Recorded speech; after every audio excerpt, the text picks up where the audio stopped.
This episode is brought to you by Progressive Insurance. Fiscally responsible, financial geniuses, monetary magicians. These are things people say about drivers who switch their car insurance to Progressive and save hundreds. Because Progressive offers discounts for paying in full, owning a home, and more. Plus, you can count on their great customer service to help you when you need it, so your dollar goes a long way. Visit Progressive.com to see if you could save on car insurance. Progressive Casualty Insurance Company and Affiliates. Potential savings will vary. Not available in all states or situations. I'm gonna put you on, nephew. I don't. Welcome to McDonald's. Can I take your order? Miss, I've been hitting up McDonald's for years. Now it's back. We need snack wraps. What's a snack wrap? It's the return of something great. Snack wrap is back. Amazon Pharmacy presents Painful Thoughts. 20 more minutes to kill in the pharmacy before my prescription is ready. Maybe I'll grab some deeply discounted, out-of-season Halloween candy. I never had a chocolate pumpkin with raisins before. Those were raisins, right? Next time, use Amazon Pharmacy. We deliver. And no, those were not raisins. Amazon Pharmacy. Healthcare just got less painful.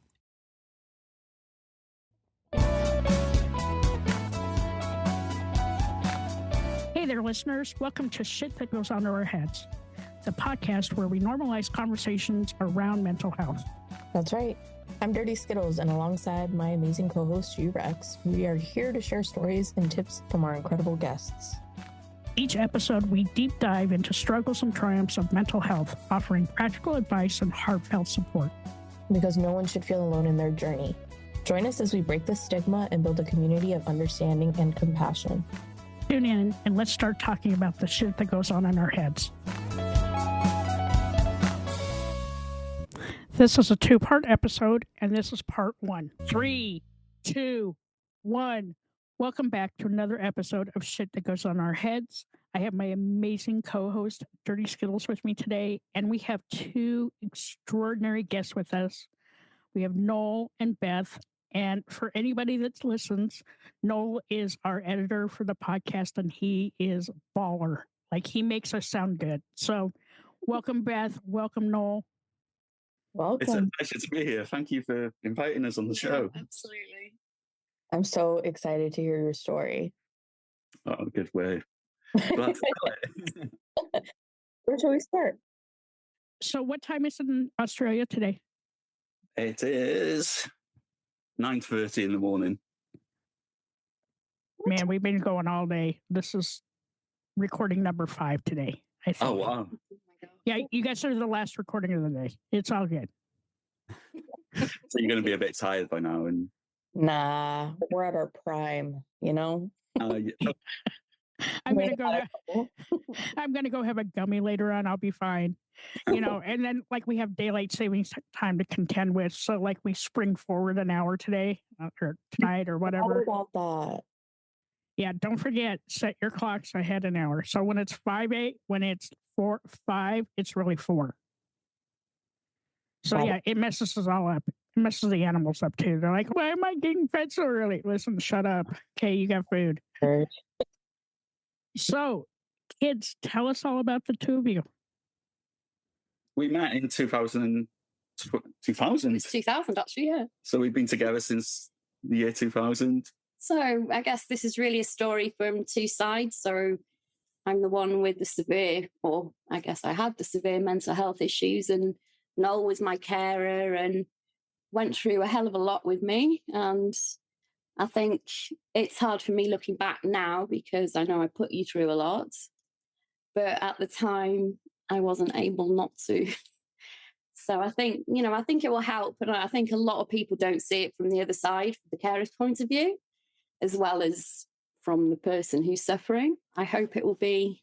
Yeah, it's just to give a bit of more of a unique insight and maybe understanding, because a lot of people who in a marriage or a relationship with someone who suffers with mental health issues don't get support, and they're just cast aside, and inevitably it's going to take a toll on them eventually. So yeah, I guess it's just going to be a sort of two-sided thing really, where Beth's going to share her exploits into depression and suicide attempts and hospitalizations. And I'll just go over how it was from the other side, being the carer, being the one who had to pick up the pieces and just be there and try to keep shit together, really. Yeah. So you met in the year 2000. Was that when it started, your challenge with mental health, or had you had some challenges up until then as well? Pretty much through the whole of my life, so very early on. And it kind of escalated after my PhD. Well, I think just before I'd finished it. So when I'd finished in lab and I was writing it, I had a period of time at home, which I think just gave me too much time to think, and everything just kind of went out the window. So one of my first memories was being on the porch at home with the door closed behind me. And we're from Wales, so it was really cold usually, but it happened to be a nice day. And I think I was about 7 years old, and I can remember just crying and just feeling that shit scared. And the reason for that was because of my mum, basically. I was waiting for my dad to come home. He was a medic, so he was a GP. And when he came home, everything felt safe. So I think, that kind of growing up in that kind of situation led to a lot of my mental health issues, an eating disorder and all sorts, really. It's taken a lot of time to untangle a lot of things, and I'm still very much in that journey. So it just wasn't one linear mental health issue. There was quite a lot of so it was quite complex. Subcategories in there, if you like. So it made it very hard for the professionals to kind of, I guess, understand what was going on and trying to keep me together. So one of the things that I've realised more recently is I suffer from pretty intense dissociation. So I remember more feelings than actual things that happened. Just the feeling of being with a mother who would go from absolute rage to actually being a caring mother. So you were always scared because you didn't know when that change was going to happen. My dad was absolutely fantastic, the most doting dad, you could have thought of. And I think that still makes it hard for me, because I feel like, well, why am I so fucked up when I've got this amazing dad? So why? What's the issue? But obviously that's just overrode everything. So I was quite a sickly child. I used to get a lot of tonsillitis and stuff, sort of when I was in primary school. And my mum she still is obese. And I used to be taken to Weight Watchers with her. So I was very much, it was celebrated from weight loss. And my mum, she used to, well, I know now, basically binge eat chocolate. But when it came to actual meals, you wouldn't see her eating much. So kind of, or had that fear from such an early age that eating meant you would get fat. And then being fat meant I was my mother. And that fear still sits with me, to be honest. And there was one pinnacle thing that still haunts me, is she said that my sister was always going to be lucky that she would have my dad's skinny jeans, and all that side of the family were very slight. And that I would be, it's a Welsh word, it's tup. And what that means is fat and short. So that just resonated me. I was going to be this short, fat person who had rages, who was extremely manipulative. I think it's quite ironic because my sister's about half an inch taller than me. So why she called me short and not my sister is a bit weird. But hey ho, it is what it is. It's a whole inch. Yeah. I always knew something wasn't right, but my parents actually bought us horses, so we were very involved with horses. And I think that is the only thing that kept me going. I think things would have hit the shit, to be honest, before then, but kept us going. I did go through phases of just not eating at all in the day, losing a lot of weight, being absolutely just on the couch. My parents thought I had glandular fever, actually, but they didn't realise it was just down to just anorexia, basically. Even at one point, just do half days at school because I just did not have the energy. I would just be lying on the couch, just not being able to sleep, just absolutely in a bad way. But I think kind of decided that, I couldn't ride my horse like that. So it kind of made the decision as well. I've got two choices. I either stay like that or I give myself nutrition to actually be able to ride my horse, go to competitions. And, that was my life at that point. But, my whole life I've kind of dipped in and out of quite serious eating disorder as well as everything else, which has definitely complicated things. So I went to actually an agricultural college to actually study horses because that's what I wanted to do at the time. I used to ride a lot of horses for people. Again, that's what kept me going. I used to get paid to ride horses my whole life. That's what it involved. It was actually a HND, so it was a 2-year course. I think just after I met you, I went into my second year and just absolutely fell into an eating disorder. I think the strange thing is, to me, I guess because of my childhood, I thought it was normal and actually it was abnormal to eat a large meal. I would go to the gym and exercise for absolute hours until I dropped.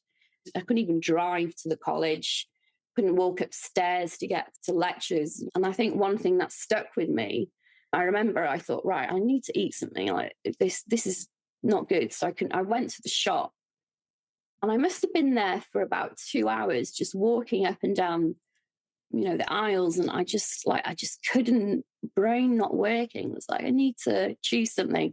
And I got this big bag of shredded lettuce. And so I put it in the fridge. And I think a couple of hours later, I was like, obviously hungry, but probably not really recognizing that. And I remember sitting on the floor in front of the fridge and just eating all this lettuce. And then after I'd ate this lettuce, I just completely broke down because, I'd eaten something, even though, what the hell is lettuce? It's water. Mm-hmm. And, just absolute tears. And I think, yeah. And, we met up a few times, didn't we? Sort of probably 6 months after. No, we used to meet up actually, because I used to come home sometimes, didn't I? I thought, well, I've met this really amazing person and you were actually my first boyfriend, to be honest. I guess I didn't think I deserved, having somebody who liked me. And, I think being touched and stuff was, obviously a big thing because having such self-hatred, it's very hard to allow somebody, into your life, really. So, yeah, I made that decision. I can't do this thing anymore. If I live like this, where the hell's it going to get me? But it was also very hard because nobody really said anything to me, even though it was very drastic. And there was only once during that time that I realized how, much weight I'd lost. I remember going into my flatmate's room and it was the only place in the house that had a mirror. And I was quite my stomach was a big thing. I just hated it. I remember looking at it and it was just like, what? Who's that? I don't understand that. That's just, wow. How did I get here? I pulled myself up with, I don't think you realized it at the time, but you did pull me out of that hellhole. And then I decided, what I actually want to do is go into science. So ended up in university locally. So we quite quickly lived together, didn't we, really? And was quite determined to, I can't do that thing. I can't fall into that eating disorder. I need to do it. And I actually managed to get myself into the second year. And the reason for that was the person that interviewed me was Welsh and I was quite fluent. They kind of decided, even though I hadn't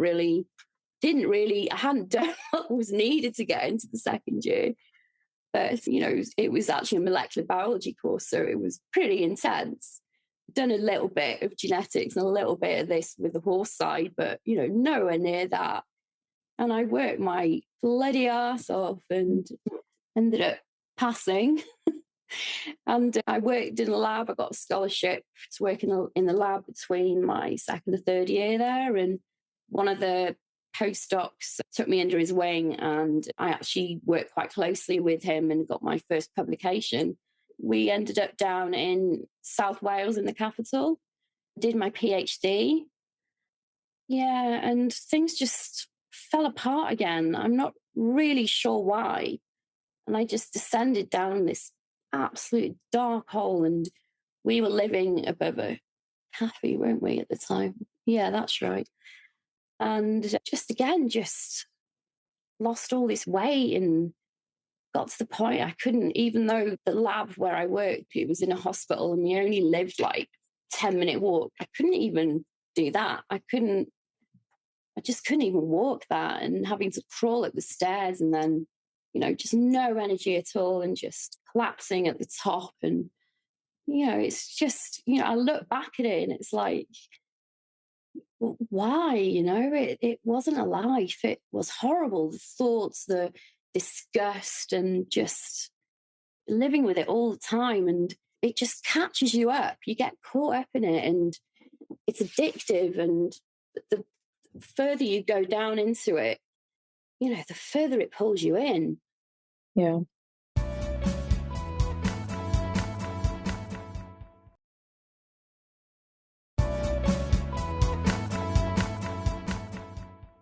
I have so many questions for you. Are you open to answering some of them? Yeah, go for it. Okay. So, do you still have a relationship with your mom?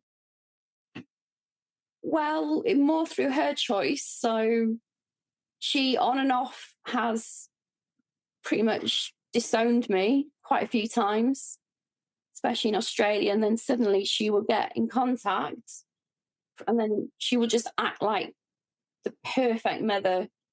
And, despite what she's done and like how she's treated and manipulated, it's just like you fall for it. It's, oh, wow, she's the mother you wanted. But I have got to the point that I decided that I can't do that. It's just not healthy. So it's easier being in Australia, but yeah, I don't have a relationship with her. And that's my choice. That's good, right? Like you're setting a healthy boundary, it sounds like, for yourself with that. This podcast is sponsored by Talkspace. When you're really stressed or not feeling so great about your life or about yourself, talking to someone who understands can really help. But who is that person? How do you find them? Where do you even start? Talkspace. Talkspace makes it easy to get the support you need. With Talkspace, you can go online, answer a few questions about your preferences, and be matched with a therapist. And because you'll meet your therapist online, you don't have to take time off work or arrange childcare. You'll meet on your schedule, wherever you feel most at ease. If you're depressed, stressed, struggling with a relationship, or if you want some counseling for you and your partner, or just need a little extra one-on-one support, Talkspace is here for you. Plus, Talkspace works with most major insurers, and most insured members have a $0 copay. No insurance? No problem. Now get $80 off of your first month with promo code SPACE80 when you go to Talkspace.com. Match with a licensed therapist today at Talkspace.com. Save $80 with code SPACE80 at Talkspace.com. When you were growing up with your sister, how did this strain your relationship at all? With my sister? Yeah, you had mentioned that there would be times where you'd be compared to your sister being one way and you're some other way. Did it affect that relationship there?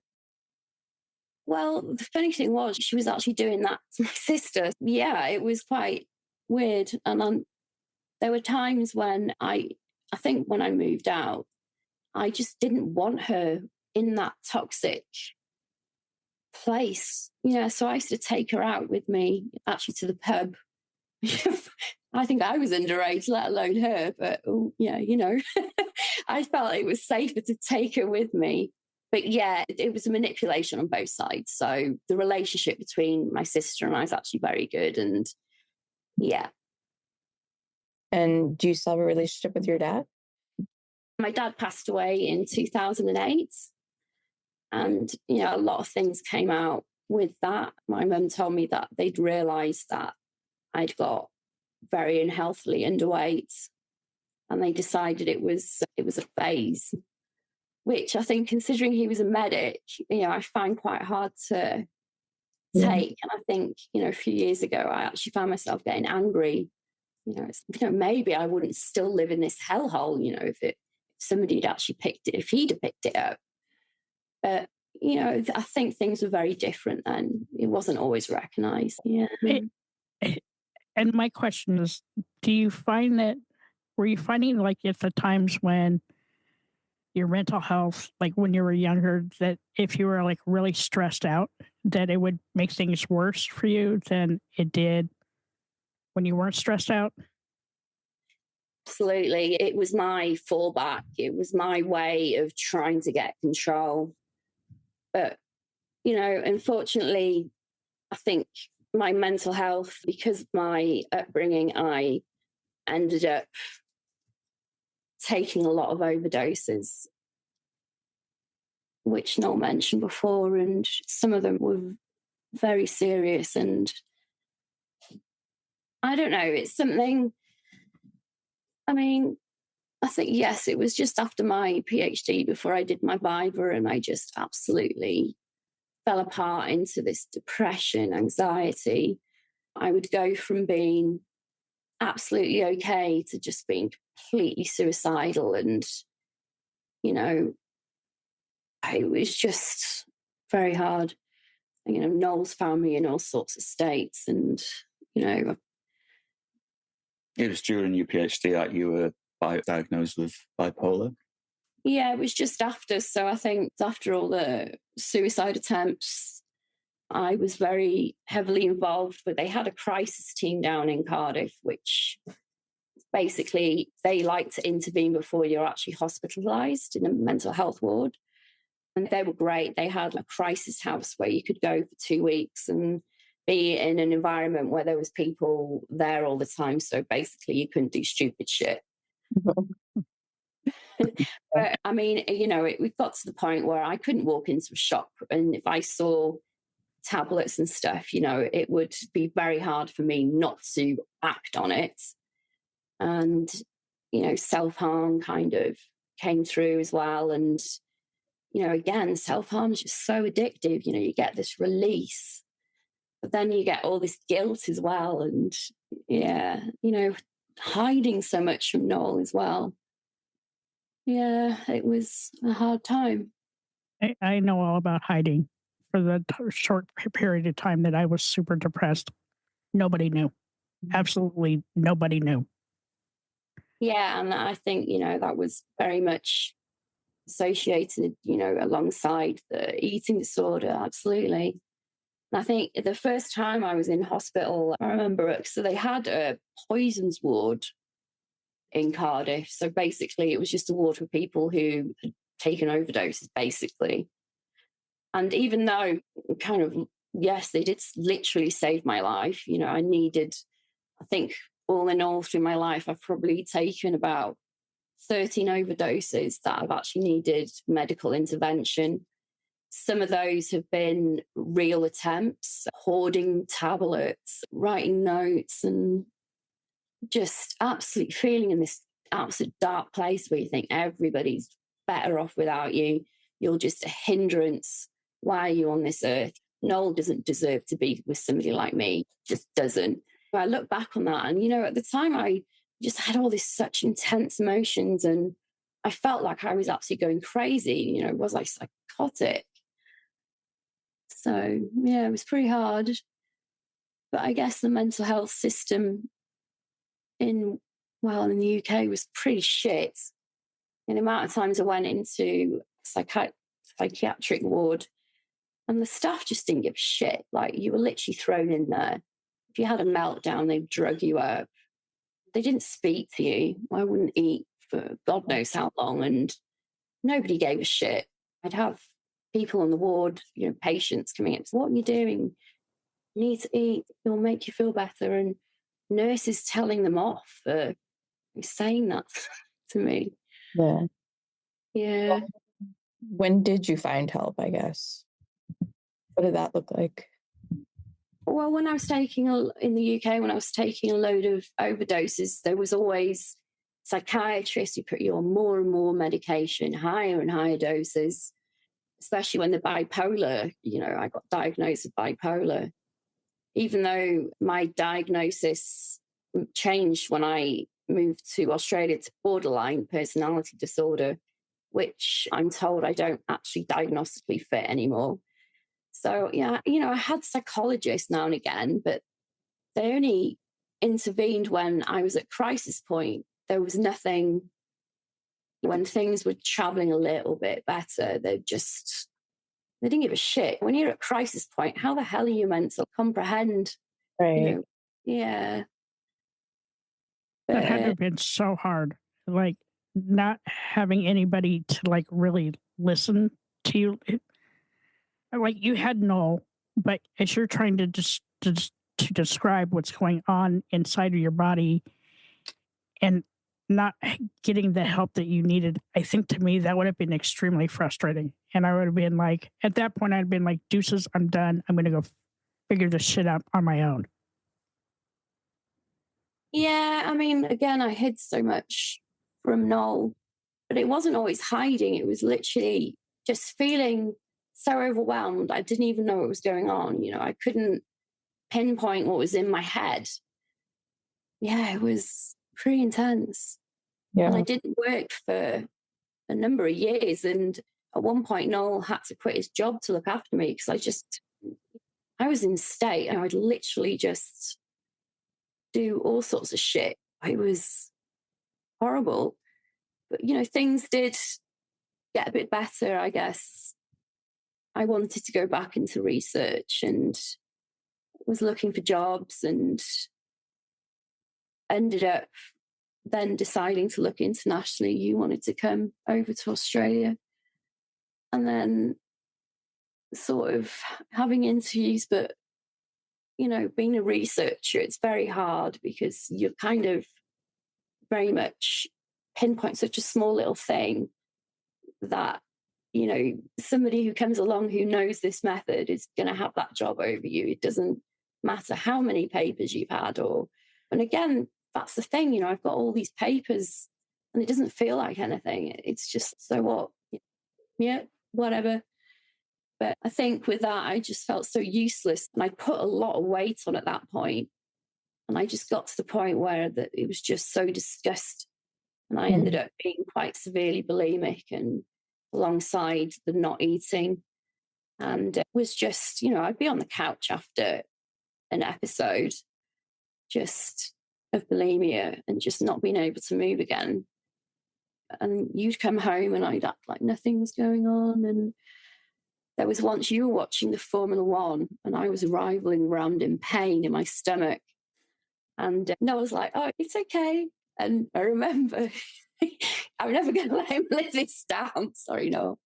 He waited till the end of the Formula One was over and then kind of realised that this had been going on for hours and hours. It had been going on before he came home. And he took me to the hospital and I was given painkillers.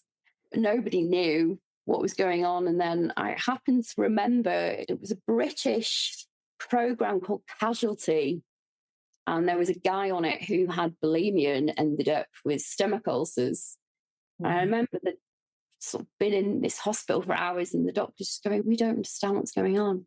And it suddenly occurred to me, fuck, I've got stomach ulcers. And then thinking, Noel has no idea I've been doing this. And then having to tell the doctor, actually, this is what's been going on. So I ended up in hospital for about 6 weeks because I had lost a lot of weight and ended up being tubed, which was a horrendous experience. Yeah, in a lot of pain. And I think at the time, I didn't even think anything was wrong. It's like I fucked my body up, basically. My bloods were all over the place.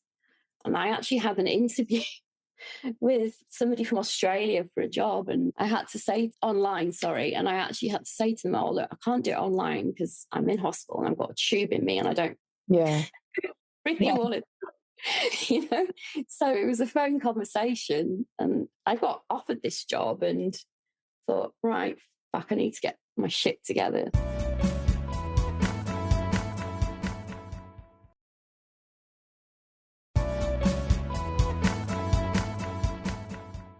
Yeah, we ended up in Australia and things were okay for a bit. Not very long. Probably about not even 6 months. Yeah, it was less than that. It was. And again, I don't really remember a lot. I ended up in hospital, and things had been pretty bad. And I wasn't really in the system at that time because we just moved. And I think there was a carer nurse or something came over and was like, nah, I need to take you right now. You're not good. And she actually stayed until the doctor was there. And I was just like, I felt like shit. I was suicidal, but I didn't really understand what was going on. And they have like, they had a ward here, which is like a holding ward until they decide what they're going to do with you. And I think they just drugged me up to the nines. I don't think I even knew my own name at one point. So I got put into a psychiatric ward, and I was actually on a 1-to-1. So I had somebody with me. It was probably for about 2.5 weeks. And I remember a guy said to me, one of the nurses, "You're one of the illest people here on the ward." And I was like, "What do you mean? I haven't done anything. I haven't taken an overdose." Because to me in the UK, it's, take an overdose, end up in hospital. If that didn't happen, they didn't care. And that ended up with me not working. But luckily I met an amazing psychiatrist who diagnosed me with borderline. And I think from there, everything, even though things were absolute fucking shit. This podcast is sponsored by Talkspace. You know when you're really stressed or not feeling so great about your life or about yourself? Talking to someone who understands can really help. But who is that person? How do you find them? Where do you even start? Talkspace. Talkspace makes it easy to get the support you need. With Talkspace, you can go online, answer a few questions about your preferences, and be matched with a therapist. And because you'll meet your therapist online, you don't have to take time off work or arrange childcare. You'll meet on your schedule, wherever you feel most at ease. If you're depressed, stressed, struggling with a relationship, or if you want some counseling for you and your partner, or just need a little extra one-on-one support, Talkspace is here for you. Plus, Talkspace works with most major insurers, and most insured members have a $0 copay. No insurance? No problem. Now get $80 off of your first month with promo code SPACE80 when you go to Talkspace.com. Match with a licensed therapist today at Talkspace.com. Save $80 with code SPACE80 at Talkspace.com. For a long time, it ultimately led to where I am now. Yeah, and a very good psychologist who saved my life. I remember once she'd gone on break for about a month. And so it was the first appointment I had, and it was actually her first day back. And she said to me, when I was in the shower this morning, it suddenly occurred to me that I was going to go to work, and I honestly 100% believed they were going to tell me that you had managed to kill yourself. And I was like, what are you on about? Yeah, don't be stupid. And she was like, no, seriously, I honestly thought, that was what was going to happen. And she said she dreaded the drive over. So I think that just explains, how all over the place it was, really. Yeah. And then because I was actually in my current research job in Australia, I had to be a bit open about what had happened. And unfortunately, the university I was at, they got rid of me. They used all sorts of excuses. I got bullied because of it. Yeah, and they basically ousted me out. Didn't like the fact that, they couldn't, mental health to them was just obviously bollocks. I missed work. As far as they were concerned, I was a lost cause. Being unstable anyway, and then having all that other stress, just ended up with things getting deeper, and there were suicide attempts again. But I had all this, but at this point, I had all this support. So even when things were traveling okay, I still had, this support there, which was really important, obviously. It was so much better than the UK, but I didn't work for a while again. And I actually had my psychologist at the time say to me that she didn't think I would ever be able to have a proper job. And she said, you'll never be stable enough. You'll be lucky to have a part-time job. And I think I thought fuck you. Yeah. You know, just For because you you. tell me that. Oh. So I ended up doing DBT, dialectical behavior therapy, which is actually primarily for people with borderline. And it just resonated with me. I mean, I'd had CBT before, and, you know, the difference is, you know, they'll say to you, CBT, count every time that you feel like self-harming. And it kind of led to me self-harming because, you know, you're more aware of it. But whereas DBT is like, just recognize you get that feeling, you're in control, doesn't mean you need to act, throw it away. And, you know, that's what helped, and ultimately ended up getting a part-time job as a dog washer in a grooming salon, and then applied for a lab job, and yeah, got back full-time working. Ended up being a team leader of the lab. You know, things were still not great, and I fought through, and there were difficult times at work. I got bullied again by a narcissist, basically, and actually for the first time in my whole life stood up to it and rang the director, say, look, I'm not putting up with this anymore. And they had no idea it was going on. And they 100% supported me through that process. And I think, you know, I'd never had that before. It's, oh my God, these people believe in me. I actually ended up doing DBT a second time, which I'm very glad of because it solidified it. And I was still pretty suicidal, but I was no longer waking up feeling suicidal, having, you know, my day, just consisting of trying not to do anything, to actually enjoying going to work, being able to really take on the DBT message. And I had a different psychologist who I'm with now who, it's amazing, really. Like I said, no longer have the borderline. It's an ongoing process. Yeah. I just started a new job been there a year it's actually a brewery, so I'm a microbiologist. And I absolutely love it. They're so supportive. Yeah, it's the best job I've ever had. And I think, you know, I'm actually happy. Always. Yeah, I mean, there was a recent time, my last overdose was about 2.5 years ago. And it was connected to the eating disorder of just feeling so lost and like things were not going to get better. But yeah, I think with the DBT skills, you know, I'm actually able to look at it from, it doesn't have to be like that. You know, I do get days where I want to be alive. Yeah. Have you noticed any specific trigger? Does anything trigger that? It can be a comment from somebody about, not necessarily directly at you, but the one thing I find is that I get very paranoid if I think people's behaviors change towards me, and that can trigger it. But I think one of the biggest triggers for me more recently was sort of trying to hit the eating disorder head on and kind of actually make things worse. So I did go recently through bad time of, you know, going back to bad habits. But part of my job is actually collecting samples around the brewery. So I have to go upstairs, get kegs off the line, and then realizing, like, just being so weak, could barely do that, couldn't think in meetings. And I was like, fuck's sake, I love this job. Come on, get your shit together. So I do have a question, and I think you said this already, but the help that you're getting in Australia is so much better than what you were getting in the UK. Absolutely, yeah.